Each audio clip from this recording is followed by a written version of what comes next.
everybody, welcome back to the channel. If you haven't already, please subscribe. So I don't really have an open box review in this video. I kind of wanted to do something a little bit different. I'm going to talk about why I'm collecting toys. So there's a Netflix special, it's called The Toys That Made Us. They did a pretty good rundown of like the history of G.I. Joe, the history of Star Wars figures, and it was very interesting.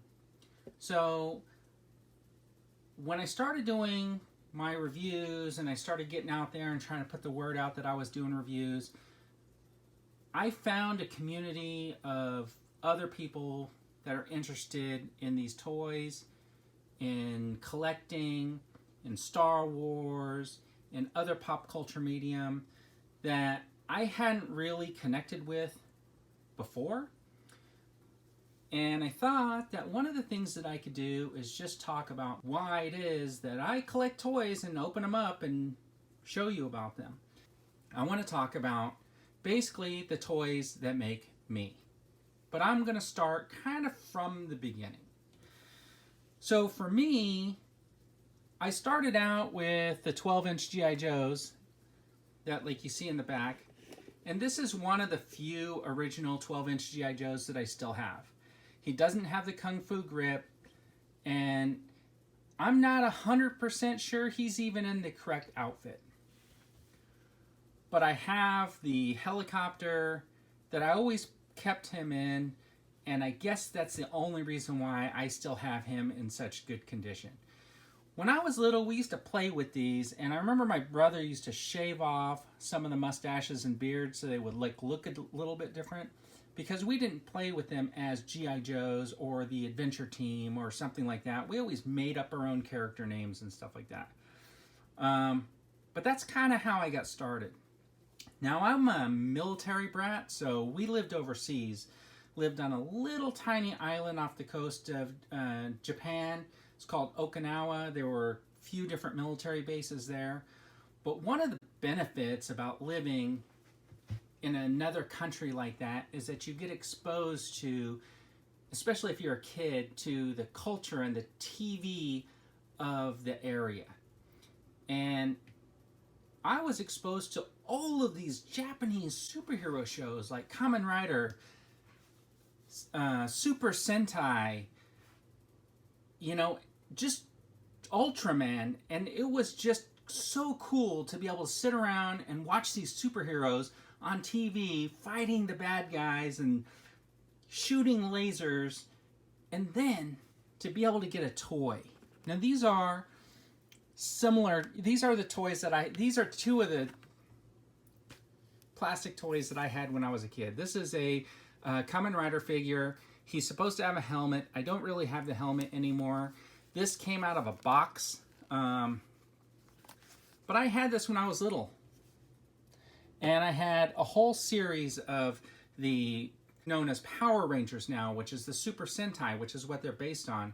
It was an elite team of like 5 individuals, and they would like fight together as a team to like defeat their enemy.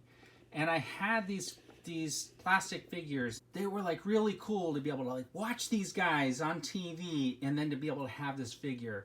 And then, you know, my friends had stuff that I didn't really have, like this robot that transformed into a motorcycle. So the guy would drive around and then he'd call for his robot. The motorcycle would transform into a robot, right? It was really, really cool to have that TV and have that tangible experience to go along with these shows. And I think for me, that was one of the keys, right? I'm watching this show and then I have this toy. I had this toy that I could then carry on the adventures when that show wasn't on. And I had a lot of these like little plastic toys, and they didn't have a lot of articulation. You know, they were about the size of this Mego figure, and they had 5 points. The head turned, the arms moved, and the legs moved, and sometimes maybe the waist. And I remember they used to like pop apart, and you had to like put them back together because they weren't the perfect little figure, but they were really cool. They looked really neat. They looked just like the guys. And I guess my parents can afford to just get me those because they probably weren't that expensive at the time. Now I've looked on eBay to try to like recapture some of my youthful memories of these, and I am not paying those prices. Unfortunately, most of my collection went into a pond in my backyard of my parents' house in Northern California, and I never dug that thing up to see actually what of my toys ended up in there. But it was at an age where I think my mom thought I didn't need toys anymore, so she wanted to fill up her pond, and some of my stuff went in there to become like fill. So if anybody's interested in talking to the current owner of that house, and they got a shovel, and they want to go up there, I can draw you a treasure map. The other part of that youthful experience was comic books. My dad worked part-time for an airline outside of the military job, and he worked for, it was a Flying Tigers Airlines, and he used to bring home comic books that people would leave in the seat backs. And so I had this ability to like flip through these comics, you know, Captain America, Iron Man, Superman, all of these comics from the 70s, and you're seeing these heroes, and there was really cool to be able to have that too, right? And then Mego had a line of these superhero dolls. And so it was also a continuation, you know? So I had a lot of these Mego figures too. I remember I even had like the King Arthur and the Lancelot, these knights that were made by Mego. But I had this Hulk, and unfortunately this is pretty much the only one I got left from my original collection, because I think the rest of them might be in that pond. But anyways,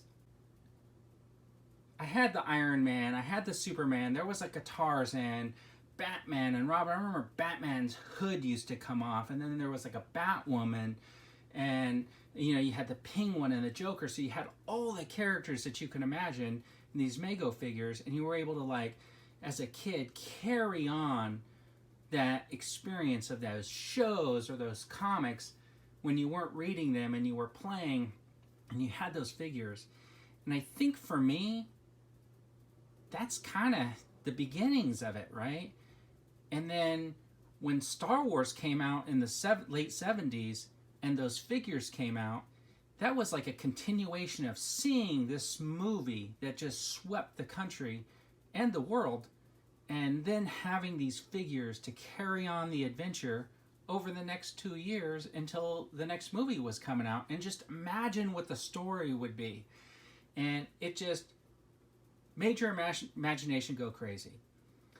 And I think that's exactly why I'm still collecting figures today, right? I still have that imagination in the back of my head. I put my figures on the shelf, I put them in poses, or I stand them up together. I try to imagine like a story behind them. So it was the Mego and having these superhero figures, and it was just so exciting to get a new figure. And I had these figures. They were the Shogun Warriors. They were about 2.5 feet tall, and they were amazing, you know, like the things, and they had almost no articulation. They had the 5 points, you know, but they were so big. So I was so excited when they announced that Sentinel figure this year. That's going to be like, to me, the size of that Shogun Warrior, because it hits a couple of different things, right? It's got the size point to be like this figure that stands out, and then it has the ability to work with your existing figures. So when I think about it, I think like this. I saw these shows and these toys were available. And then like I said, I was able to carry on this, the imagination, and carry these stories beyond just what I was seeing or reading on the shows or in the comic books.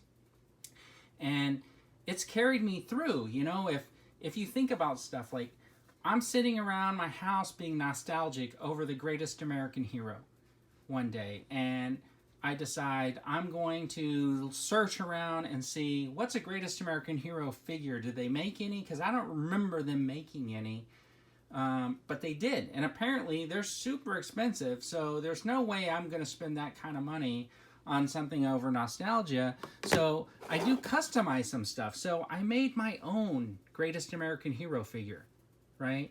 And if it's my one figure review for this video, it's my Greatest American Hero, right? This is a Darth Vader cape on a Luke Skywalker, Farm Boy Luke Skywalker Black Series that's just painted. I mean, there's no shirt on this figure.